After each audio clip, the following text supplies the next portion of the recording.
আমি আর মাদ্রাসায় পাঠাবো না ওকে, আমি আমার কাছে রাখবো।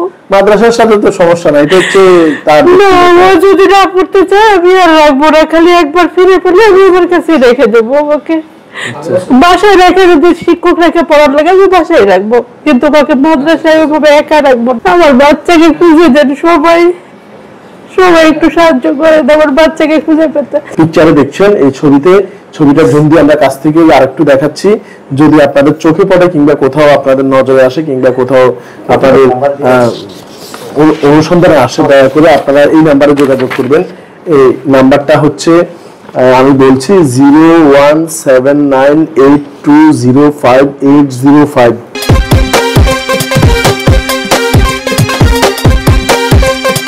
বিসমিল্লাহির রহমানির রহিম। দেশ এবং প্রবাস থেকে এই মুহূর্তে যারা দেখছেন সবাইকে আসসালামু আলাইকুম।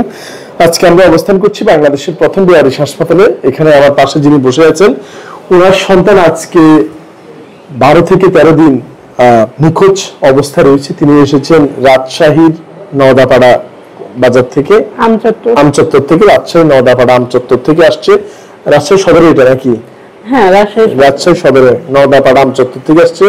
ওনার আদরের সন্তানটি আজকে 12-13 দিন হয়ে গেছে নিখোঁজ হয়েছে। সে মাদ্রাসায় পড়তো এবং মাদ্রাসা থেকে সে নিখোঁজ হয়ে যায় এবং হয়তো বা পালিয়ে গিয়েছে কিংবা বাসায় আসতে চেয়েছে বা যে কোনো পারপাসে সে এক কথায় মাদ্রাসা থেকে নিখোঁজ হয়ে যায় এবং আজকে 12-13 দিন তাকে খুঁজে পাওয়া যাচ্ছে না।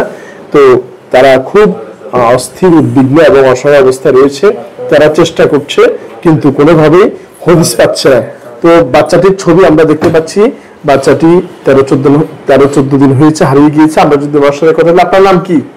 আমার নাম উম্মে সুলাইম। উম্মে সুলাইম। আপনার ছেলের নাম কি? সোহাইব হাসান। সোহাইব হাসান। হারিয়েছে কতদিন? 12 দিন হয়ে গেল। 12 দিন হয়ে গেছে আপনার ছেলে হারিয়ে গেছে। তো থানায় জিডি করছেন?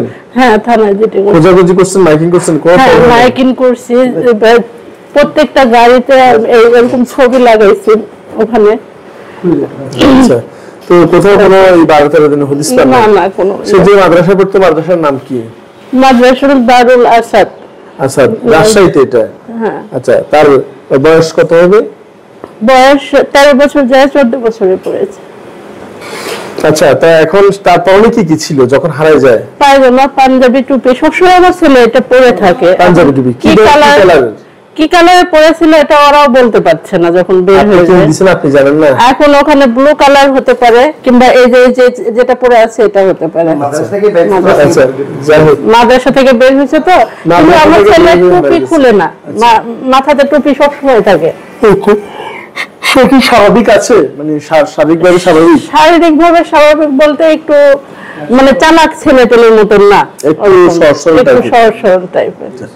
ওনার চোখ বলছে এই অশ্রু আসলে থামার নয় এবং এই চোখ অশ্রু ভিজতে ভিজতে 12 দিনেও আমি আর মাদ্রাসায় পাঠাবো না ওকে, আমি আমার কাছে রাখবো। মাদ্রাসার সাথে তো সমস্যা নাই, এটা হচ্ছে তার না, ও যদি না পড়তে চায় আমি আর রাখবো না, খালি একবার ফিরে পেলে আমি আমার কাছে রেখে দেবো ওকে। বাসায় রেখে, যদি শিক্ষক রেখে পড়ার লাগে আমি বাসায় রাখবো, কিন্তু ওকে মাদ্রাসায় ওইভাবে একা রাখবো না। তো এই যে রাজশাহী থেকে হারিয়ে গেছে, আপনি এখানে রাজশাহী থেকে আসছেন? হ্যাঁ, রাজশাহী থেকে আসছি। দেশবাসীর কাছে কিছু আপনার বলা আছে আপনার বাচ্চার জন্য বলেন। আমার বাচ্চাকে খুঁজে দেন সবাই, সবাই একটু সাহায্য করে দেন আমার বাচ্চাকে খুঁজে পেতে। আমরা দেখতে পাচ্ছি তিনি আসলে অশ্রু সজল চোখে কান্নারত অবস্থা আছে। 12 দিন যাবত কান্না করে যাচ্ছে, কোনোভাবে থামানো যাচ্ছে না এবং তিনি রাজশাহী থেকে চট্টগ্রাম ছুটে এসেছে শুধু একটু ভিডিও করে সেই ভিডিওটি প্রচার করে দেশবাসীকে অনুরোধ জানানোর জন্য যে ভিডিওটা আপনারা শেয়ার করেন। আমার ছেলে যেখানেই থাকুক, যদি আমার উপর রাগ করে থাকে যে আম্মু মাদ্রাসায় দিবে, ভয় যদি করে, আমি মাদ্রাসায় দিব না বাবা, তুমি চলে আসো, তুমি আমার কাছে চলে আসো, আমি মাদ্রাসায় দিব না। বলছে যে ওনার সন্তান যদি ভয়ে পালিয়ে থাকে তিনি প্রয়োজনে সেখানে আর দেবে না, তারপরে ওনার সন্তান যাতে ফিরে আসে। কিন্তু ছোট মানুষ 12-13 বছর বয়সের, সে অত হয়টুকু তার কাছে মোবাইল নেই, সে বুঝবে না। কিন্তু আমাদের যারা মোবাইল চালনা করি কিংবা দেখি, আমরা যাতে ভিডিওটা শেয়ার করি এবং সবার চোখ পর্যন্ত পৌঁছে দিই, বাচ্চাদের সাথে কোনো অঘটন ঘটে যাওয়ার আগেই সে যাতে তার পরিবারের কাছে আবার দ্রুত ফিরে আসতে পারে। কোনো একজন মানুষ কারো উপকার করলো যেন সে সমগ্র মানব জাতির উপকার করলো। তো আমরা যাতে এই ভিডিওটা অন্তত শেয়ার করে সবার চোখ পর্যন্ত নিয়ে যায় এবং বাচ্চাটির চেহারাটা আপনারা সবাই মানে এখানে পিকচারে দেখছেন, এই ছবিতে ছবিটা জুম দিয়ে আমরা কাছ থেকে আরেকটু দেখাচ্ছি, যদি আপনাদের চোখে পড়ে কিংবা কোথাও আপনাদের নজরে আসে কিংবা কোথাও আপনাদের অনুসন্ধানে আসে, দয়া করে আপনারা এই নাম্বারে যোগাযোগ করবেন। এই নাম্বারটা হচ্ছে আমি বলছি 01798205805। আমি নাম্বারটি আবারও বলছি 01798205805। এই নাম্বারে আপনারা যোগাযোগ করবেন। যদি কেউ পেয়ে থাকেন তবে দয়া করে অনাকাঙ্ক্ষিত ভাবে কেউ কোনো ধরনের অপ্রীতিকর ঘটনার জন্য ফোন করবেন না। অনেকে আপনার ছেলেকে পেয়েছি, হাসপাতালে আছে, কিছু টাকা পাঠান, এই ধরনের কোনো প্রতারণা করবেন না, তাহলে আপনার সাথেও এই ধরনের প্রতারণা ভবিষ্যতে ঘটবে। এই ধরনের প্রতারণা না করে এই নাম্বারে যদি দেখে থাকেন যোগাযোগ করেন, অথবা আমাদের হোয়াটসঅ্যাপ নাম্বার 01856094092 যোগাযোগ করতে পারেন।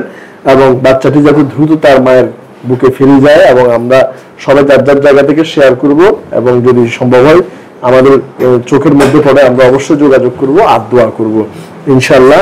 ওনারা এখনই আবার রাজশাহী চলে যাবে, এত দূর থেকে এসেছে, হয়তো আপনার একটি শেয়ারে তিনি তার আদরের সন্তানকে ফিরে পেতে পারে, এবং আমরা যদি এটা আল্লাহ রহমত করে তাহলে আপনাদেরকে আমরা আপডেট দিয়ে দিব ইনশাআল্লাহ। তো সবার কাছে আপনার দেশবাসীর কাছে যে যাতে শেয়ার করে একটু বলে দেন। সবাই শেয়ার করেন, ভিডিওটা বেশি বেশি শেয়ার করে আমার ছেলেকে খুঁজে দেন সবাই। জি, যেখানে আসলে গণমাধ্যমে বড় বড় জাতীয় চ্যানেল অথবা সংবাদ মাধ্যমে আপনার প্রচার করতে বড় ধরনের অর্থের প্রয়োজন হয়, সেখানে আমাদের এখানে আমার কাছে কেউ আসেনি, আমি ওখানে এনটিভি আর টিভি সবাইকে অনুরোধ করছিলাম। আমি যেটা বলার আগে উনি বলে ফেলছে যে বড় বড় অনেক চ্যানেলে তিনি গিয়েছে এবং অনেক অনুরোধ করার পরে ওনারা হয়তো বা ওনাদের কি কারণে রাখে না সেটা তারাই জানে। তবে আমাদের দরজা একদম খোলা, আমাদের সাধ্যের মধ্যে যতটুকু আছে আমরা সর্বোচ্চ চেষ্টা করি। ঠিক তারই নিরিখে আমরা এই ভিডিওটি প্রচার করলাম এবং শেয়ার করে ছড়িয়ে দিয়ে এই বাচ্চাটিকে আবার ফিরিয়ে দেওয়ার দায়িত্ব আমাদের আপনাদের সকলেরই উপর বর্তাবে। কারণ আমাদের অবহেলার কারণে যদি বাচ্চাটার কিছু হয়ে যায় সেক্ষেত্রে কিন্তু আমরা নিজেদেরকে আসলে ক্ষমা করতে পারবো না। তো আমরা ইনশাআল্লাহ চেষ্টা করবো একজন দুঃখী মায়ের চোখের পানি মুছে দেওয়ার জন্য। আল্লাহ পাক আমাদের সবাইকে ভালো কাজে এই রমজান মাসে সম্পৃক্ত থাকার তৌফিক দান করুক। ধন্যবাদ সবাইকে। বাংলাদেশের প্রথম বিহারিস হাসপাতাল থেকে আসসালামু আলাইকুম ওয়া রাহমাতুল্লাহি ওয়া বারাকাতুহু।